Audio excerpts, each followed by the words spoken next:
마땅히 행할 길을 아이에게 가르치라. 그리하면 늙어도 그것을 떠나지 아니하리라 하는 이 말씀은 사실은 신앙생활을 해보신 분들이라면 아주 귀가 따갑도록 매년 한두 차례씩은 들었을 것으로 압니다.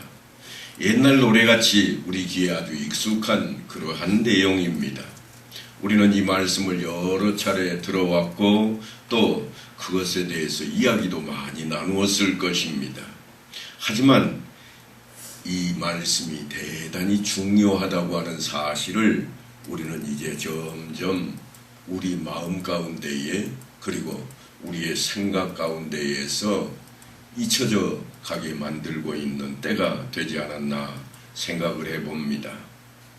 여기에 담겨진 교리를 전혀 모르는 사람처럼 요즘은 그렇게 보여지고 우리 앞에 요구하고 있는 의무가 그 실천해야 될 일이 무엇인지를 잊어버린 것처럼 그렇게 보여지기 때문에 그렇습니다. 세상에는 교육에 대해서 얼마나 열정적인 시대를 이끌어가고 있는지 모릅니다. 매년 교육 정책이 바뀌어서 우리 앞에 나타날 정도로 대단합니다. 하지만 우리는 우리가 걸어가야 할 길이 온전하지 않음을 또한 깨닫게 됩니다. 왜 이런 말씀을 드리는가 하면 지금 주일학교에서 열심히 헌신하고 봉사하며 말씀 앞에 엎드려 있는 이 어린 영혼들이 청년이 되었을 때에 그들이 과연 하나님과 동행하고자 할 것인가 하는 것 때문에 그렇습니다. 아니, 동행하기를 싫어합니다. 오히려 자신들 뜻대로 하나님을 떠나서 살고 싶어 합니다. 그러니까 우리가 지금 주일학교에서 가르치고 있는 이 모든 것들이 사실은 잘 준비되어져서 이들이 하나님 말씀 앞에 머물고 떠나지 말아야 할 것인데 떠나도록 만들고 있는 것을 가르치고 있지는 않는가. 우리는 그걸 한 번쯤 생각해야 될 때가 되었습니다. 사랑하는 교사 여러분, 그리고 학부모 되시는 성도 여러분, 우리는 과연 지금 어느 자리에 서 있을까요? 오늘 본문을 통해서 우리는 우리 자신들이 어떠해야 할 것인지, 바른 교육을 위해서 우리는 어느 자리에 서 있어야 할 것인지 교훈을 반드시 얻어야만 할 것입니다. 인생은 누구를 막론하고 다 사실은 악으로 나아가는 분명한 경향을 가지고 태어납니다. 왜냐하면 하나님을 배반한 혈육을 따라서 우리가 태어나기 때문에 그렇습니다. 그래서 사실은 아이들로 자신들이 생각하는 대로 하라 그렇게 놔두면 어디로 가기 십상인가 하면 악을 향해서 가는 길이 훤하게 트여져 있습니다. 그걸 선택할 것입니다. 제가 악이라고 표현을 하니까 여러분들 그렇게 생각할 수 있어요. 무슨 범죄를 저지르는 것도 아니고 착하게만 살고 있는데 무슨 모습으로 바라보고 그렇게 목사님 말씀하실까 그럴 건데요. 사실은 범죄가 아니라 하나님을 떠난다 그런 차원입니다. 성경이 악이라 하고 표현하는 것은 하나님 안에 있지 않고 하나님 말씀에 순종하지 않는 것을 악이라고 그렇게 표현하기 때문에 그렇습니다. 잠언 22장 15절 말씀을 보면 이렇게 기록해 놓았습니다. 아이의 마음에는 미련한 것이 얽혀있다. 사실은 그러니까 얽혀있는 그 실타래를 누가 풀어야 할 것인가 하면 교사와 부모가 풀어야 됩니다. 아이의 마음에는 미련한 것이 하나님을 떠나버려야만 할 것들이 아주 많이 얽혀있는 실타래처럼 그렇게 우리 앞에 자리 잡고 있습니다. 우리의 마음은 사실 우리가 밟고 다니는 땅과도 같다고 말할 수 있습니다. 내버려 두면 반드시 그 땅에는 잡초가 자라납니다. 아주 무성해집니다. 하지만 길이 되려면 깔끔하게 치우고 정리정돈을 해야만 합니다. 그러니까 우리의 자녀들을 지혜롭게 세우고자 한다면 자기 마음대로 살도록 하는 것은 사실은 성경이 우리에게 바라는 바가 결코 아닙니다. 우리는 그들을 위해서 생각해야 하고 또한 그들을 위해 판단해야 하고 그들을 위해 행동해야만 합니다. 어떻게 하면 말씀 안에 거할 수 있게 할까? 그것이 우리 안에 있어야 하기 때문에 그렇습니다. 가정에서 가르치는 일은 사실 부모에게 맡겨진 책무입니다. 히브리인들은 자녀를 가르치기 위해서 늘 손목에다가도 이마에다가도 때로는 대문 옆에다가도 하나님의 말씀을 기록한 것들을 끼워 넣어놓고 아이들이 언제든지 볼 수 있게 해놓았습니다.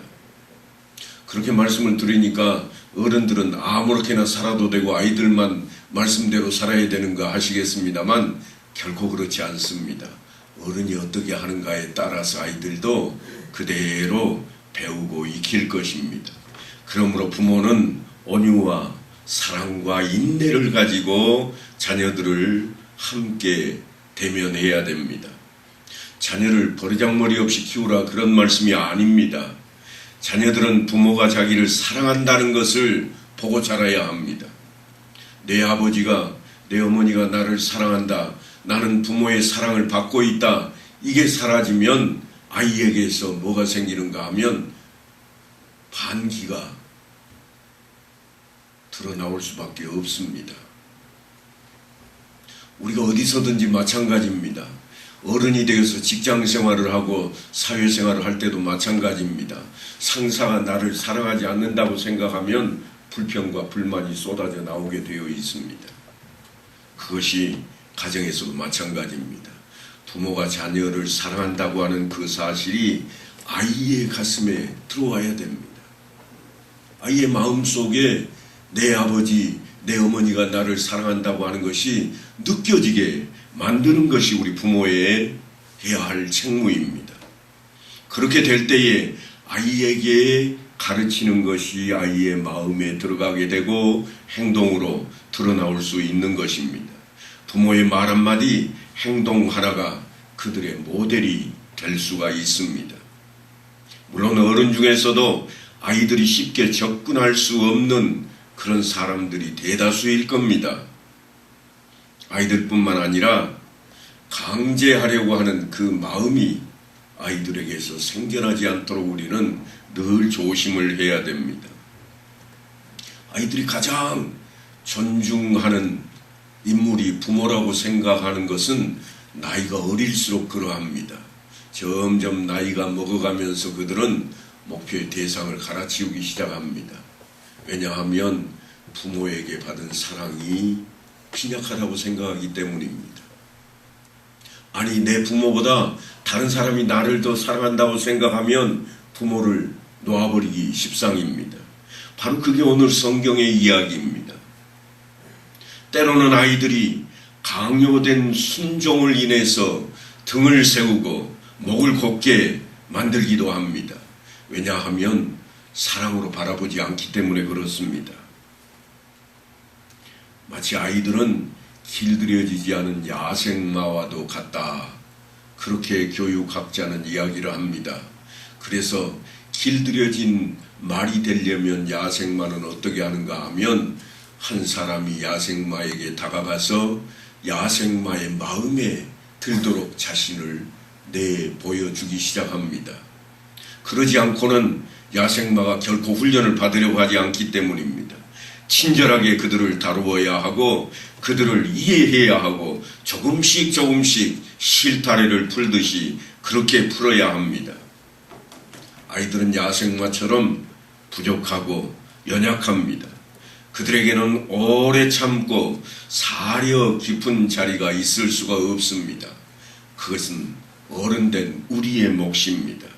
부서지기 쉬운 질그릇이요 섬세하게 다루어야 할 어린 영혼들이기 때문에 그렇습니다. 특별히 폭력으로 그들 앞에 다가가게 되면 그들은 무너져 버립니다. 다시금 치료되기 어려울 정도로 심각하게 무너질 수가 있습니다. 마치 어린 화초와도 같습니다. 그러니까 한꺼번에 모든 것이 이루어질 것이라 우리는 그런 기대를 가져서는 안 됩니다. 아이들이 할 수 있는 만큼 거기까지 가리키고 또한 기다려서 다시금 그를 조금 더 나은 자리로 이끌어 내야만 할 것입니다. 그들은 이해의 폭이 좁은, 아주 병목이 좁은 그런 호리병과도 같습니다. 그래서 한꺼번에 많이 부으면 안 됩니다. 조금씩 붓지 않으면 넘쳐버리고 맙니다. 우리의 교훈이, 우리의 가르침이 때로는 아이들에게 호리병처럼 딱 갇혀서 더 이상 들어가지 않을 수도 있습니다. 왜냐하면 우리의 생각과 아이들의 생각은 다르기 때문에 그렇습니다. 아이들의 영혼을 중요하게 생각한다면 우리는 오늘 성경이 주시는 교훈을 결코 잊어서는 안 될 것입니다. 마땅히 행할 길을 아이에게 가르치라. 이 이야기를 주님께서는 우리에게 이렇게 해석을 해 놓았습니다. 열매로 그들을 알리라. 분명 무엇을 가르치는가 하는 것에 따라서 열매가 달라질 것이기 때문에 그렇습니다. 열매로 그들을 알리라. 그렇게 해놓고 마지막 결론이 뭔가 하면 반석 위에 지은 집과 모래 위에 지은 집과 같은 이야기를 꺼내놓고 있습니다. 나의 이 말을 듣고 행하는 자는 그 집을 반석 위에 지은 지혜로운 사람 같으니, 또 이어서 하는 말씀이 나의 이 말을 듣고 행하지 않는 자는 그 집을 모래 위에 지은 어리석은 사람 같으니라 그랬습니다. 성경에서 반석 위에 지은 집과 모래 위에 지은 집의 차이점이 뭔가 하고 들여다봤더니 말씀을 듣고 행하는 것과 말씀을 듣고 행하지 않는 것의 차이라, 그렇게 우리말 성경에 번역이 되어 있습니다. 만일 그렇게 실천 유무를 따르는 것이라면 이 말씀은 우리가 잘못 해석한 것이 됩니다. 왜냐하면 그러려면 양측에 똑같이 땅도 같은 땅을 주고 건축 자재도 똑같이 주고 집을 지으라고 해야 옳을 것입니다. 그러면 그가 열심히 지은 사람과 놓은 사람의 차이가 날 것이기 때문에 그렇습니다. 하지만요, 오늘 이 비유의 말씀은 실천하지 않았다는 이야기가 아닙니다. 양쪽이 다 열심히 했습니다. 여러분 착각하시면 안 됩니다. 한쪽은 말을 안 듣고 놀았다 그런 게 아니에요. 둘 다 열심을 내어서 열심히 집을 지었습니다. 다만 차이가 있다면 한 사람은 반석 위에다가 기초를 넣고 집을 지었습니다. 다른 한 사람은요, 모래 위에 기초를 넣고 집을 지었습니다. 이게 다른 겁니다. 집을 안 지은 게 아니에요. 집을 나쁘게 지은 게 아닙니다. 양쪽이 동일하게 열심히 집을 지었고 정말 땀 흘려서 일을 마쳤습니다. 그런데 비가 오자, 홍수가 나자 반석 위에 지은 집은 고스란히 그대로 남아있지만 모래 위에 지은 집은 모래가 떠내려가면서 집이 무너져 버리는 겁니다. 이 말씀을 세상적인 걸로 그렇게 해석하시면 안 됩니다. 세상적인 것으로 따지면 건축학 공학도들이 기절을 할 겁니다. 왜냐하면요, 높은 집일수록 어디에 지어야 되는가 하면 반석 위에 짓는 게 아닙니다.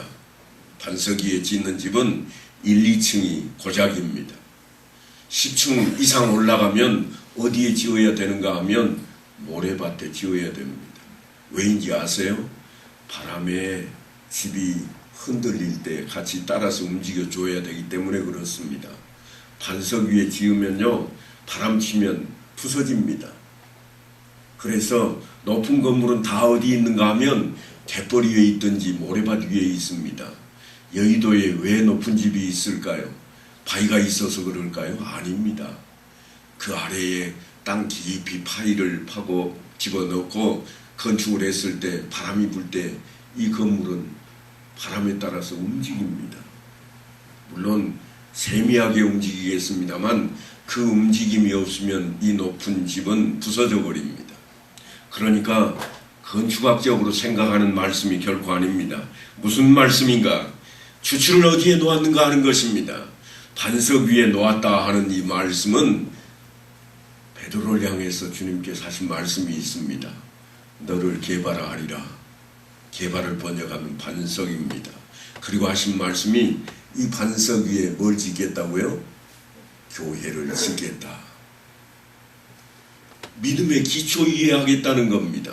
기초 이야기입니다. 그 기초를 어디로 삼을 것인가? 예수 그리스도로 삼겠다고 하는 것입니다. 모래 위에 지었다 하는 이 말씀은 세상 위에 지었다는 그 말씀입니다. 세상의 이치를 가지고 집을 지을 것인가? 아니면 예수 그리스도의 이치를 따라 그 위에 집을 세울 것인가? 그 이야기입니다. 열심히 하지 않았다는 이야기가 결코 아닙니다. 다 열심히 했습니다. 양쪽이 다 얼마나 열심히 했는지 모릅니다. 성경에 아름다운 집을 짓지 않았다 그렇게 표현하지 않았습니다. 다 마쳤더니 하는 말씀이 뭔가 하면 지금 반석 위에 지은 집이 있고 모래 위에 지은 집이 있노라 그럽니다. 열심히 집을 다 지었습니다. 그런데 어느 집이 무너졌는가 하면 주 예수 그리스도의 반석을 기초로 하지 않은 세상을 기초로 한 집이 무너져 버렸다. 지금 그 이야기를 하고 있습니다. 이야기를 왜 하고 있는가 하면 마땅히 행할 길을 아이에게 가르치라. 그러니까 마치 도덕적인 것, 윤리적인 것을 가르치라고 되어 있는 것처럼 잘못 이해할까봐 이 말씀을 드리는 겁니다. 똑바로 살아야 돼, 바르게 살아야 돼, 공부 열심히 해야 돼, 부모를 공경해야 돼 하는 도덕적인 것에 테두리를 딱 막아놓고 나면 세상적인 것과 다를 게 없습니다. 성경에 말씀하기를 세상 사람들도 그것은 다 하느니라 그럽니다. 그럼 뭐가 다릅니까? 예수 그리스도 위에 그 터전을 잡았는가 하는 것입니다. 예수 그리스도 위에 터를 잡는 것, 예수 그리스도 위에 터를 잡는다 하는 이 말씀은 하나님의 말씀대로 가르쳤는가? 마땅히 행할 길은 다른 게 아니라 하나님의 말씀 앞에 있습니다. 하나님의 말씀을 따르고 있는가? 둘 다 열심히 마땅히 행할 길을 갔노라고 지금 외치고 있지만 하나님의 말씀을 따라서 갔던 쪽은 안전하게 고스란히 남아있지만 그렇지 않은 쪽은 무너져 버렸다고 하는 것이 지금 두 집에 대한 해석입니다. 그래서 산상수훈의 긴 말씀을 하시고 난 이후에 주님께서 하시는 말씀이 뭔가 하면 나의 이 말을 듣고 행하는 자는 그럽니다. 우리 머릿속에 말씀이 가득 차 있을지라도 실천에 옮기지 않으면 아무것도 아닙니다. 어떤 사람들이 이렇게 말합니다. 무엇을 믿느냐 하는 것보다는 어떻게 사느냐 하는 것이 중요하다. 여러분은 어떻게 생각하십니까? 무엇을 믿느냐보다는 어떻게 사느냐가 중요하다. 합당해 보입니다. 하지만 그렇지 않습니다. 무엇을 믿느냐 하는 것은 대단히 중요합니다. 그 일 후에 따라와야 할 것이 뭔가 하면 어떻게 사느냐 하는 것입니다. 믿음 없이 어떻게 사는 것은 문제가 심각합니다. 아무리 열심히 살아도 아무리 땀 흘려 일을 해도 무너져 버릴 것이기 때문에 그렇습니다. 모래 위에 지은 집이 바로 그런 집입니다. 어떻게 사느냐를 중요하게 여겼습니다. 하지만 무엇을 믿는가는 터전을 갖고 놓지 않았던 것입니다. 사랑하는 교사 여러분, 우리의 가르침이, 우리의 이끌어가는 인도함이 어떠해야 할지 우리는 생각해 보아야 하겠습니다. 그래야 이 아이들이 자라서 청년이 되었어도 하나님을 떠나지 않는 자리에 서 있게 될 것입니다. 누가복음 17장에는 문둥병자 10사람에 대한 이야기가 등장을 합니다. 10명의 문둥병자들이 다 주님 앞에 나왔습니다. 그리고 문둥병 낫기를 위해 주님을 믿겠다고 다 믿었습니다. 믿지 않는 자가 나음을 입었을 리가 없습니다. 10사람이 다 주를 믿고 주 앞에 와서 이 문둥병을 다 치료받게 되었습니다. 왜냐하면 그들이 가는 중에 다 문둥병이 치료된 것을 알았거든요. 그런데요, 이 10사람 가운데 주님 앞에 감사함으로 나와서 하나님께 영광 돌렸던 사람은 한 사람뿐입니다. 돌아와서 주님께 영광 돌리며 예배했던 사람 그 한 사람만 사실은 예수님으로부터 또 다른 복을 받았습니다. 그게 뭔가 하면 천국을 허락하셨던 것입니다. 그러니까 기적을 체험했다고 다 천국 가는 게 아닙니다. 기적은 10사람처럼 그저 따르기만 해도 기적을 만날 수가 있습니다. 하지만 천국은 기적만 체험했다고 가는 것이 아닙니다. 야고보는 그래서 행함이 없는 믿음은 죽은 믿음이라고까지 외치고 있는 것입니다. 오늘 본문 17절에 보면 이렇습니다. 너는 귀를 기울여 지혜 있는 자의 말씀을 들으며 내 지식에 마음을 둘지어다. 하나님의 지식이 뭔가요? 지금 하나님의 지식은 말씀이요, 그 말씀은 다름 아닌 예수 그리스도입니다. 예수 그리스도 안에 우리가 마음을 두어야 됩니다. 너희는 이 마음을 품을지니 어떤 마음인가요? 예수 그리스도의 마음을 품으라. 바로 그 자리입니다. 내가 내게 여호와를 의뢰하게 하려 하여 이것을 오늘 특별히 내게 알게 했다. 19절에 그렇게 기록해 놓았습니다.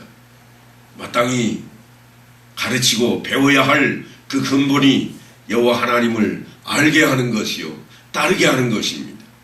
그래서 이 잠언의 말씀에 기록된 배경을 가르치고 또한 지키게 하는 데에 우리 교사들의 행할 마땅한 의무가 있습니다.